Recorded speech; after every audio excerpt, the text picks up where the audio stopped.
Hello everyone, welcome back to my channel. My name is Ingrid and this is Ingrid Reads a Lot. I'm wrapping up the month of June and you guys are coming along for the ride. I gotta pull up my stats. I'm sure you guys know this. Well, if you watch, I shouldn't assume anything. I just got back into booktube. I just got back into reading after like almost a year away. I hadn't read anything at all for the first 6 months of the year. This month of June was when I got back into reading. I don't know how I want to do this, honestly. Least favorite to most favorite, genres. No, I didn't read that bad. All right, we're just going to do this in the order that I wrote these down. So we're going to keep you guys on your toes because there's no rhyme or reason to the madness. First book I read was Fourth Ring. And I have made an entire video about this book by Rebecca Yarros. And I gave this a 4.5 stars. It's not perfect. That's why I didn't give it a 5. Did it take me out of an 8-month reading slump? Yes, it did. Our main character, Violet, is going to a war college, even though she was raised her entire life to be a scribe. And all of a sudden, she has to fight to the death to be able to bond the dragon that wants to eat her. That's where we start. There's enemies to lovers. The fantasy is great. The world is amazing. I loved it.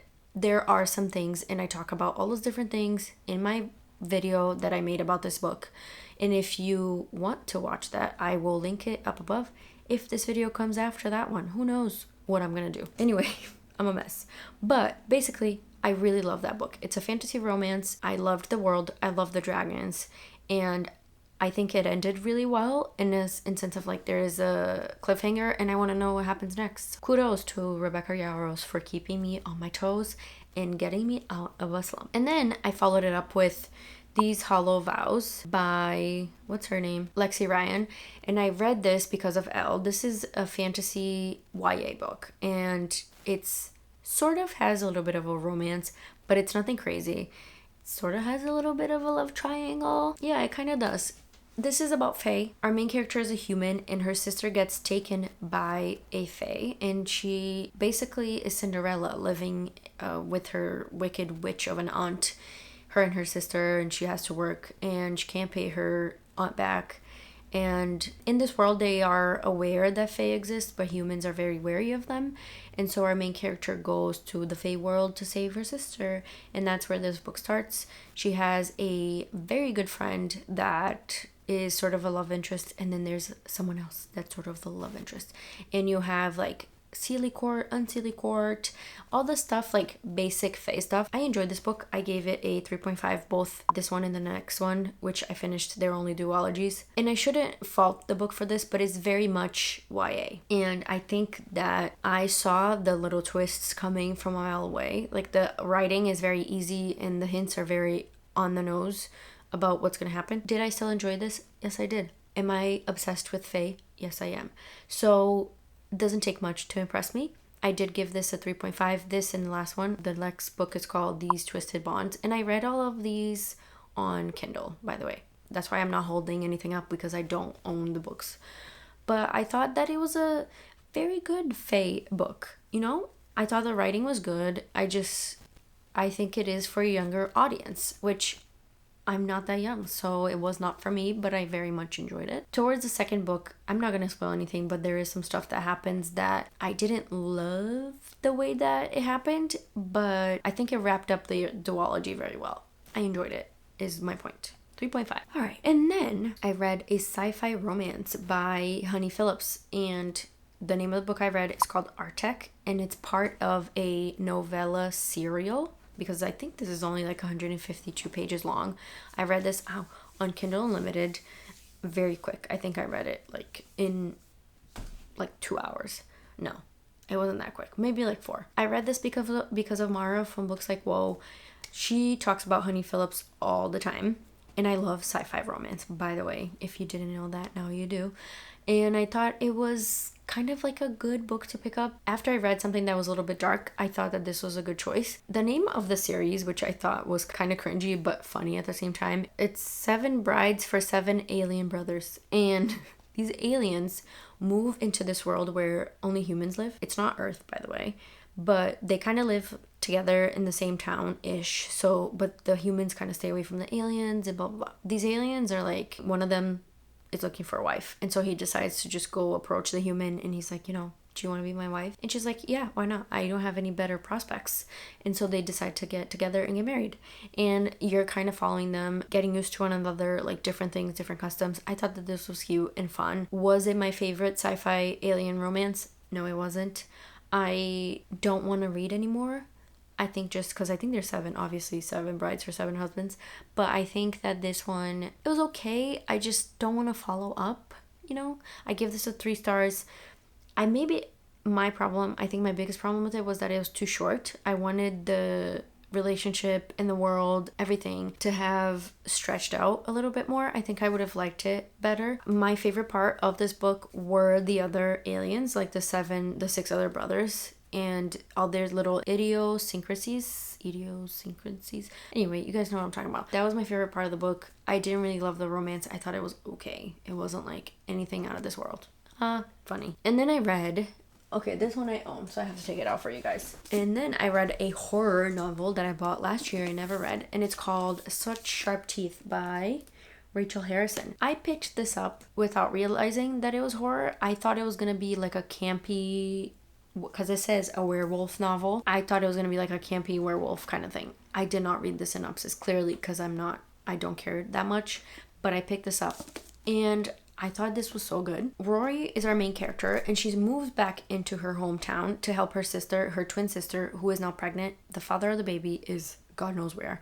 And so she calls her sister and is like, I need help. So Rory's like, I guess, and goes back. She gets bitten by a werewolf, and she starts turning into a werewolf. That's at the very beginning of this book. You know that right away, so I don't think it's a spoiler. But this isn't really about werewolves. This is about dealing with trauma and dealing with how being a woman sometimes is being seen as like monstrous, and women are supposed to just be quiet and sit down and shut up, right? And so if anything is out of that norm, we are seen as monstrous. And there was there's a lot of good quotes in this book. Let me see if I can pull one out, because obviously I just highlighted it. I didn't I'm an idiot. I didn't tag anything. There's triggers for SA in this book. I highlighted this because it reminded me of another book. What I'd gone through wasn't even that bad. That's what I told myself. It wasn't that bad. And there is a Roxane Gay novel that is called Not That Bad, and it's essays from women that have been assaulted. We have this ideal of like trying to get through trauma and saying like, it's not that bad. It's not that bad. When it is that bad. There's one more quote and then I'll stop gushing about this book. But oh really, you're gonna cut your grass right now? Oh my god, this guy can't be for reals. Okay guys, we're just gonna ignore the noise. I'm sorry, because I have to film right now. I have no other time. This ideal of like, when you've gone through something traumatic, people think, I don't know if they say it to your face, but they'll say like, what doesn't kill you makes you stronger. And I hate that. I hate that with so much passion. And the main character is talking to her mom, and her mom says, everything that happened, everything you've been through, it's made you the strong woman you are today. And why can't people it just bugs me that when you've been through something, you can't just like wallow in that terrible thing that happened to you. You can't be upset. You kind of have to like rise above it and just see that everything made you stronger. And I don't like that. And the main character doesn't like that either. I feel like it's harder for people to just acknowledge that something terrible happened to you. That's it. There's no ifs, ands, and buts. Something bad happened to you, period. But yeah, so if you're interested in something that is horror, because it's very gory, like the parts that the wolf bite and what happens with the wolves, there's lots of gross stuff that is on the page. There's also a lot of triggers for SA and SA of a minor, so you be ready for that. If you're not, then don't read this book.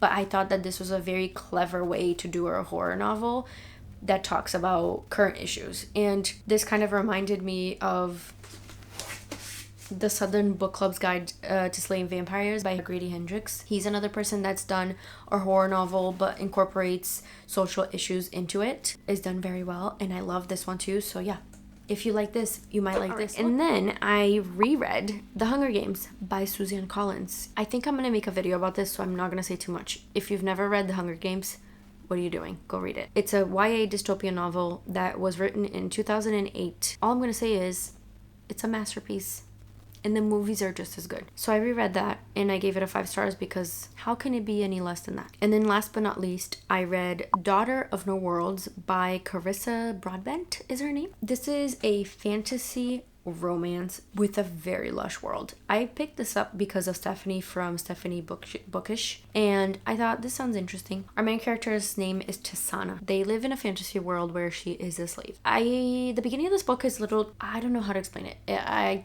didn't think it was done very well because you're kind of thrown into this world and you don't know what's going on, and basically the main character is like 13 years old and she gives herself off to these slavers to save her mom. And I thought that was sort of unrealistic, but then again, this is a fantasy world. Who am I? Talk about realism, right? I overlooked that. But then she gave herself to the slavers to save her mom and her people, but her mom and her people are still thrown into these mines. As the book goes on, you hear Tisana thinking like her mom's already dead because people die in these mines. So I was slightly confused about that part. But if you overlook that, I think the world is very good. Lots of political intrigue. Our main character is enslaved for about 8 years of her life, and she's able to, this is not spoilers, it's like the very beginning, she's able to buy her freedom. But due to circumstances, crazy stuff happens. That's where we start off. This is like a magical world where our main character is like a magic wielder, but because she was enslaved, she doesn't know how to really contain or control this magic. So she goes to this place called Ara, which is I think a different country. That's where the order is, and the order is basically people that govern magic wielders, and they teach them how to control their magic. And she goes there because she knows that this is where she's going to learn how to control her magic and then possibly save the people that she loves, her mom and her friend that was left behind. There is a grumpy sunshine kind of thing going on, which I enjoyed. The biggest thing I enjoyed about this book was the friendship that the main character Tisana and Max develop prior to anything romantic happening. Lots of political stuff happens, and yeah, I gave this book, I don't know, let me look, because I still don't know. Like, I'm thinking about it and I'm like, here's my thoughts. I didn't think I was gonna continue on with this series because the way it ended for me was very final. I thought the author did a good job of like not really doing a cliffhanger, and I know lots of people don't like cliffhangers, but I also feel like there has to be enough for the reader to want to keep reading the series.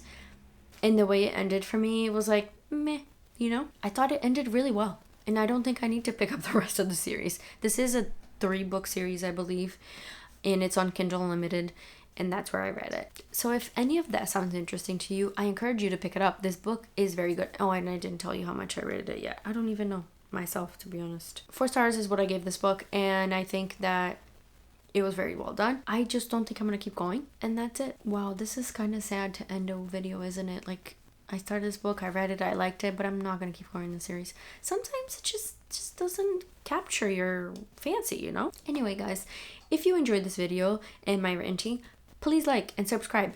Tell me what you guys are reading and what you read in June. Actually, tell me your favorite book that you read in June, and I potentially will read it too, because I'm always looking for new things, even though I have a ton of unread books. That's another video that I was thinking about making, and you guys will have to tell me if I should or not, is a video about all my unread books, like showing you guys, so I can shame myself into reading these books that are all unread. A lot of them are unread. So if you would like to see that, please let me know and I will do it. I will talk to you guys on the next one. Goodbye.